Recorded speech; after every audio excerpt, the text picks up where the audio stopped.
প্রথম কোশ্চেন হচ্ছে, গুরুশেখর কোন পর্বত শ্রেণীর সর্বোচ্চ শৃঙ্গ? অপশান আছে পশ্চিমবঙ্গ, আরাবল্লী, সাতপুরা না আনাইমুদি।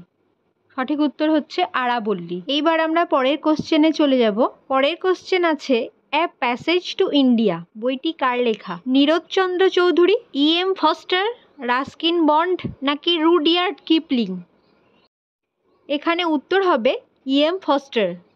চলো দেখা যাক নেক্সট কোশ্চেন। ভারতের কোন রাজ্যে সর্বাধিক প্রাকৃতিক রবার পাওয়া যায়? অপশান কেরালা, অন্ধ্রপ্রদেশ, আসাম নাকি তামিলনাড়ু? এখানে সঠিক উত্তর হচ্ছে কেরালা।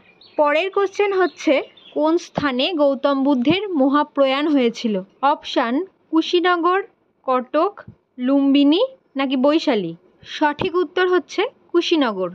নেক্সট কোশ্চেনে চলে যাব। কোন রাজা বিক্রমশিলা বিশ্ববিদ্যালয় স্থাপন করেন? অপশান হচ্ছে ধর্মপাল, দেবপাল, গোপাল নাকি লক্ষণ সেন? উত্তর এখানে হয়ে যাবে ধর্মপাল। চলে আসবো নেক্সট কোশ্চেনে। পার্লামেন্টে কার সম্মতি ছাড়া কোনো অর্থ বিল পেশ করা যায় না? ভারতের প্রধানমন্ত্রী, লোকসভার অধ্যক্ষ, ভারতের রাষ্ট্রপতি নাকি কেন্দ্রীয় অর্থমন্ত্রী? এখানে সঠিক উত্তর হয়ে যাবে ভারতের রাষ্ট্রপতি।